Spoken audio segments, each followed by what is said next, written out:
بسم اللہ الرحمن الرحیم۔ جب سلیمان علیہ السلام کا تخت نکلتا اور ہوا پر چلتا تھا تو تمام پرندے ہوا کے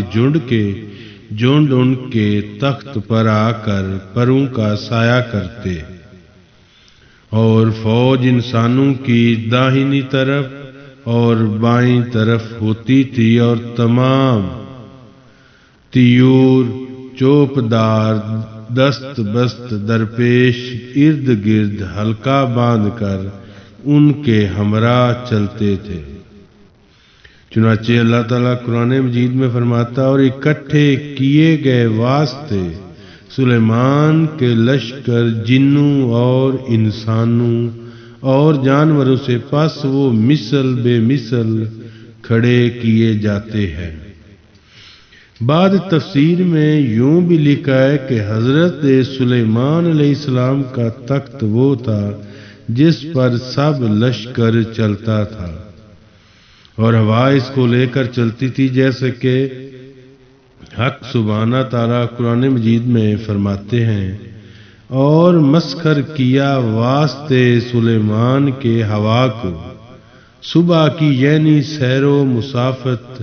یمن سے شام کی 1 مہینہ کی تھی، اور شام کی یمن تک بھی 1 مہینہ کی مسافت تھی، اور بہا دیا ہم نے اس کے واسطے ایک چشمہ پگھلے ہوئے تانبے کا، اور جنوں میں سے بھی لوگ خدمت کرتے تھے، اور یہ سب پروردگار کے حکم سے ہوتا۔ قرآن مجید کے ترجمہ کے خلاصہ میں لکھا ہے کہ پگھلے ہوئے تانبے کا چشمہ اللہ تعالیٰ نے نکال دیا ملک یمن کی طرف، اور اس تانبے کو سانچوں میں ڈال کر برتن اور بڑی بڑی دیگیں بناتے تھے، اور اس میں لشکر کے موافق کھانا وغیرہ پکتا تھا اور پھر تقسیم کیا جاتا تھا۔ قرآن مجید میں اللہ تعالیٰ فرماتا ہے، پھر ہم نے تابع کی اس کے ہوا جو چلتی تھی اس کے حکم سے، نرم نرم جہاں پہنچنا چاہتا۔ کہتے ہیں کہ جس جگہ مال دفینہ رہتا تھا، زمین وہاں کی آواز دیتی تھی کہ اے سلیمان، جو کچھ مال مجھ میں ہے اٹھا لے جا اور اس کو اپنے کام میں لے لو۔ حضرت سلیمان علیہ السلام نے جنوں کو حکم دیا کہ زمین کے دفینے سے موتی جواہرات دریا خشکی سے لا کر جمع کیے۔ اللہ تعالیٰ قرآن مجید میں فرماتا، اور تابع کیے سلیمان کے شیاطین ہر ایک عمارت بنانے والے اور غوطہ لگانے والے، کہتے کہ ساری دنیا میں جہاں معلوم کرتے کہ کوئی جن آدمیوں کو، تو حضرت سلیمان علیہ السلام اس کو قید کر کے دریا میں ڈال دیتے تھے، یا پھر اس کو زمین میں دفن کر دیتے۔ اور بعد تاریخ کے حوالے سے معلوم ہوتا ہے کہ بعد جن تو اب تک قید میں ایک روایت سے معلوم ہوتا ہے کہ حضرت سلیمان علیہ السلام نے ایک مکان نہایت عالی شان پرتکلف ایسا بنوایا تھا کہ اس کا طول و عرض 36 کوس کا تھا، اور اس کی اینٹیں سونے چاندی کی تھیں، اور اس میں یاقوت زمرد جڑے تھے،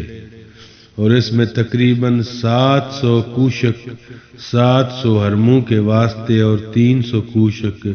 300 بیویوں کے واسطے بنوائے تھے۔ بعد مفسرین نے لکھا ہے کہ حضرت سلیمان علیہ السلام ہر شب کو اپنی بیویوں اور حرموں کے پاس جاتے تھے اور پھر سب سے ملتے تھے، اور دوسری جانب ایک مکان نہایت عالی شان کے ساتھ ایک کوشک بھی بنوایا تھا کہ درازی بھی اس کی تقریباً 12 کوس کی تھی۔ ایک کوشک پر آپ کے تخت کا جلوس تھا، اور اس کا طول 3 کوس کا تھا، اور سب ہاتھی کے دانت کا تھا، اور لال و فیروزہ اور زمرد اور مردرید سے مرصع کیا تھا، اور اس کے گردا گرد سونے کی اینٹیں لگی تھیں، اور اس کے چاروں طرف کونوں پر چاند کے درخت، اور اس درخت کی ڈالیاں سونے کی اور پتے اس کے زمرد سبز کے لگائے تھے۔ ہر ایک ڈالی پر ایک طوطی اور طاؤس بنا کر اس کے پیٹ کے اندر مشک وغیرہ بھرا تھا، اور خوشے مثل انگور کے تھے، اور جو لال و یاقوت سے بنائے گئے تھے، اور نیچے تخت کے دائیں اور بائیں 1000 کرسی سونے کی لگائی گئی تھی۔ اس پر آدمی بیٹھتے تھے، اور ان کے پیچھے جن و انسان میں سے غلام کھڑے کیے گئے تھے۔ حضرت سلیمان علیہ السلام تاج شاہی سر پر رکھ کر جب تخت پر پاؤں رکھتے تو ان کی حیثیت سے تخت اس وقت حرکت میں آ جاتا تھا، اور طوطی اور طاؤس بھی بے حکم خدا اپنے اپنے پروں کو پھیلا دیتے تھے، اور پھر اس سے بوئے مشک وغیرہ نکلتی تھی، اور حضرت سلیمان اس تخت پر بیٹھ کر تورات پڑھتے تھے، اور پھر خدا کی مخلوق پر حکمرانی کرتے تھے، اور ہر ایک بولی کو اچھی طرح سے سمجھتے تھے، اور تاج شاہی جب سر پر اپنے رکھتے تھے تو تمام پرندے ہوا کے تخت کے اوپر معلق ہو کر ان کے سر پر سایہ کرتے تھے، اور جنوں کو حکم فرماتے تھے کہ وہ اپنی بساط کے مطابق فرش زر بفت کا بچا دیں، اور اس کے کنارے کنارے نہریں جاری تھیں۔ تخت گاہ کے مکان میں کئی محرابیں تھیں، اور سب عابد اس میں عبادت کیا کرتے تھے، اور ابر کو حکم کرتے تھے کہ پانی بھر بھر کر دی جائے، اور ان کے باورچی خانے میں ہر روز کافی تعداد میں کھانا پکایا جاتا تھا، باوجود اس کے کہ حضرت سلیمان علیہ السلام اپنے باورچی خانے سے کچھ نہیں کھاتے تھے، بلکہ وہ کھانا تمام کا تمام لوگوں کو تقسیم کر دیا جاتا تھا، اور خود حضرت سلیمان علیہ السلام اپنے ہاتھ سے زنبیل سیتے اور پھر اس کو بیچتے تھے، اور اپنے ہاتھوں سے جو کو پیس کر آٹا بناتے تھے، اور پھر اس کی روٹی پکاتے،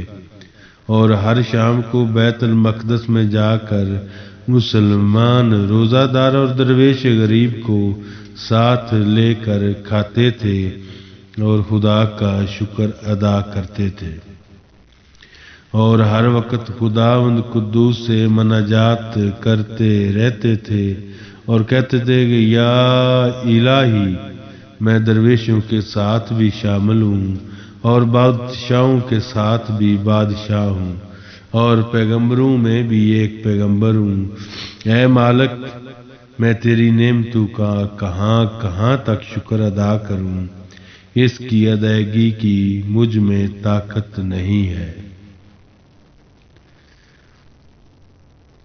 ضیافت کرنا حضرت سلیمان علیہ السلام کا تمام مخلوقات کو۔ حضرت واب ابن منبع سے روایت ہے کہ حضرت سلیمان علیہ السلام کو مشرق و مغرب اور سارے جہان کی سلطنت ملی، تو انہوں نے جناب باری میں عرض کیا یا الہی، مجھ کو آرزو ہے کہ ایک دن تیرے سارے عالم کی مخلوقات کی جو کہ تیری آفریدہ ہے، خشکی اور تری میں انسانوں میں، جنوں میں، ہوش و طیور میں، یہاں تک کہ چونٹی اور مکھی اور کیڑے مکوڑے الغرض جتنے بھی ذی روح ہیں سب کی ضیافت کروں۔ غیب سے ندا آئی، اے سلیمان، میں سب کی روزی پہنچاتا ہوں، میری موجودات مخلوقات بے انتہا ہیں، اس لیے سب کو تم نہیں کھلا سکتے۔ یہ سن کر حضرت سلیمان علیہ السلام بولے، خداوند تو نے مجھ کو بہت نعمت دی، تیری عنایت سے سب کو ہے، اگر تیرا حکم ہو تو میں سب کا طعام تیار کروں۔ جناب باری تعالیٰ کا حکم ہوا کہ دریا کے کنارے ایک مکان نہایت عالیشان بنواؤ اور اس کو نہایت کشادہ رکھو تاکہ جس مخلوق کو دعوت دو اس میں آسانی سے آ سکے۔ اس مکان کی تیاری میں تقریباً 1 سال اور 8 مہینے صرف ہوئے اور مشرق و مغرب سارے جہاں سے اس بڑے مکان کے میدان میں کھانے پینے کا سامان و اسباب مہیا کیا اور بہت کثیر تعداد میں دیگیں بڑی لمبی چوڑی اور ایک لگن شل تالاب کے جنہوں نے تیار کی۔ اور یہ واقعات مختلف تواریخ سے لکھے گئے ہیں اور جامع التواریخ میں لکھا ہے کہ 2700 دیگیں پکوائی گئی تھی اور ہر ایک بڑی کافی لمبی چوڑی مثل تالاب کے جنہوں نے تیار کی تھی۔ مثلا ایک دیگ اتنی بڑی جتنا کوئی بہت بڑا تالاب ہوتا ہے۔ چنانچہ اللہ تعالیٰ قرآن مجید میں ارشاد فرماتا ہے، یعنی بنائے تھے حضرت سلیمان کے واسطے جو کچھ چاہتا تھا قلعوں سے اور ان ہتھیاروں سے اور لگن مانند تالابوں کے، اور دیگیں ایک جگہ پر دھری رہنے والی۔ ایک حوالہ سے یہ معلوم ہوتا ہے کہ اس دعوت میں اس وقت 22,000 گائیں ذبح ہوئی تھی اور باقی اشیاء ضیافت کو اسی پر قیاس کر لینا چاہیے۔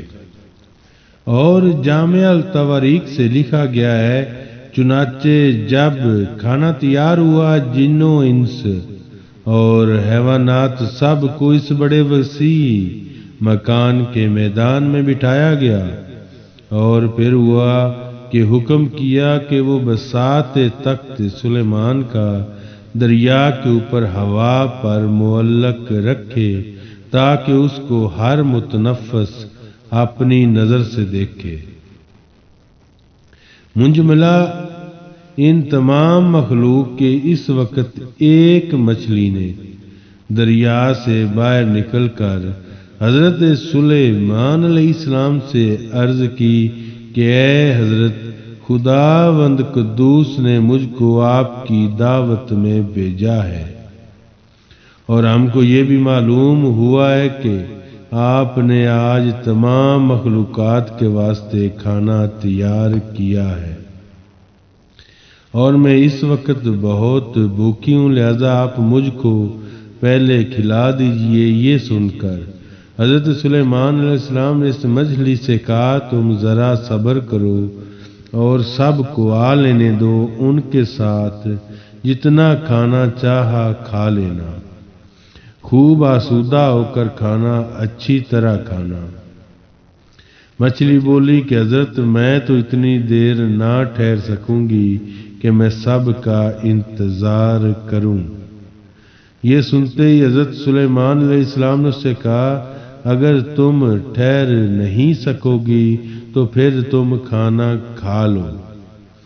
اور تمہارا جتنا جی چاہے کھا لو۔ یہ سنتے ہی مچھلی نے اس میدان میں کچھ کھانا تیار ہوا تھا، وہ سارا کھانا اپنے ایک ہی لقمے میں سب کھانا کھا کر اور کھانا مانگنے لگی کہ مجھے اور کھانا دو۔ حضرت سلیمان، مجھ کو اور کھانا چاہیے، میں بہت بھوکی ہوں۔ یہ دیکھ کر حضرت سلیمان علیہ السلام بہت ہی متعجب ہوئے اور اس سے کہا، اے مچھلی، میں تو تمام مخلوقات کے واسطے یہ کھانا تیار کیا تھا، تو سب کھا گئی اور تیرا اس سے پیٹ بھی نہیں بھرا اور پھر تو اور بھی کھانا مانگتی ہے۔ مچھلی نے کہا، اے حضرت، ہر روز مجھے اللہ تعالیٰ 3 لقمے کھانا کھلاتا ہے، مجھے 3 لقمے کھانا چاہیے اور جو تم نے تیار کیا ہے یہ تو میرا ایک ہی لقمہ ہوا۔ اس کے علاوہ مجھے بھی 2 لقمے اور بھی درکار ہیں، تب کہیں میرا پیٹ بھرے گا، اور میں تو آج آپ کی مہمانی میں بھوکی رہی۔ اگر تم اسی طرح اور لوگوں کو کھانا دے نہ سکو گے تو آپ نے ناحق لوگوں کو بلوایا اور لوگوں سے آپ شاکی ہو کر گئے۔ حضرت سلیمان علیہ السلام مچھلی کی یہ باتیں سن کر حیرت زدہ ہو گئے اور بیہوشی طاری ہو گئی، اور کچھ عرصے کے بعد ان کو ہوش آیا اور اپنا سر سجدے میں رکھ کر درگاہ الہی میں مناجات کر کے رونے لگے اور کہنے لگے کہ الہی میں نے بہت ہی قصور کیا اور نادانی کی تیری درگاہ میں اس بات سے ہمیشہ کے لیے توبہ کرتا ہوں، بس روزی دینے والا مجھ کو اور سارے جہان کو تو ہی ہے، اور میں نادان و مسکین ہوں اور تو ہی داتا اور توانا ہے۔ ایک روایت سے پتہ چلتا ہے کہ اس دن تمام خلائق جو مدعی تھی بھوکی رہی، اور ایک روایت سے یہ بھی معلوم ہوتا ہے کہ یہ مچھلی وہ تھی کہ 7 طبق زمین جس کی پشت پر اللہ تعالیٰ نے رکھی ہے، اور اس دن زمین کو اللہ تعالیٰ نے معلق رکھا ہوا تھا، اور بعضوں نے روایت کی ہے کہ دریا کی مچھلیاں آ کر اس دن سب کھانا کھا گئی تھی۔ اکثر علماء کا قول ہے کہ اللہ تعالیٰ نے دریائی جانور بھیجا تھا، اس نے ایک لقمے میں سب کھانا کھا لیا۔ قدرت اور عجز و توانائی حضرت سلیمان کی خلائق کو دکھا دے۔ واللہ اعلم بالصواب۔ حضرت سلیمان علیہ السلام کی ملاقات چیونٹیوں کے بادشاہ کے ساتھ۔ ایک روایت سے معلوم ہوتا ہے کہ حضرت سلیمان علیہ السلام اپنے شاہی تخت پر بیٹھے ہوئے ہوا پر جا رہے تھے، جو تخت جنوں نے بنایا تھا۔ حضرت سلیمان علیہ السلام کے واسطے اور ان کے 1000 سرکاری ملازمین بھی ان کے ساتھ ساتھ اپنی اپنی کرسیوں پر بیٹھے تھے، اور ان میں ایک وزیر اعظم بھی تھا جس کا نام آصف جاہ تھا۔ وہ سب کے سب جنوں انس گردا گرد تخت شاہی کے مؤدب کھڑے تھے، اور ہوا پر اڑنے والے پرندے ان کے سر پر اپنے پروں سے سایہ ڈالے ہوئے تھے۔ اس میں فرشتوں کی تسبیح کی آواز حضرت سلیمان علیہ السلام کے کان میں آئی، اور وہ کہتے تھے کہ اے رب تو نے حضرت سلیمان علیہ السلام کو جیسا ملک و حشم دیا ایسا کسی جن و بشر کو نہیں دیا۔ جناب باری تعالیٰ نے فرمایا، اے فرشتوں، میں نے سلیمان کو ہفتے اقلیم کی بادشاہی عنایت کی ہے، اور اس کو نبوت سے بھی سرفراز کیا، لیکن ان کو غرور و تکبر بالکل نہیں ہے، اور ان کو ذرا بھی تکبر ہوتا تو میں ان کو ہوا پر سے لے جا کر زمین پر ڈال دیتا، اور پھر ان کو نیست و نابود کر ڈالتا۔ پس یہ کلام حضرت سلیمان علیہ السلام نے سنا اور پھر خدا کے دربار میں سجدہ بجا لائے، اور ہوا نے ان کے تخت کو زمین پر لے جا کر رکھا جہاں کے چیونٹیوں کی بستی تھی، جیسا کہ اللہ تعالیٰ قرآن مجید میں فرماتا ہے۔ ترجمہ، یہاں تک کہ جب سلیمان پہنچے چیونٹیوں کے میدان پر کہا، ایک چیونٹی نے اے چیونٹیوں گھس جاؤ اپنے گھروں میں تاکہ نہ پیس ڈالے تم کو سلیمان اور اس کا لشکر۔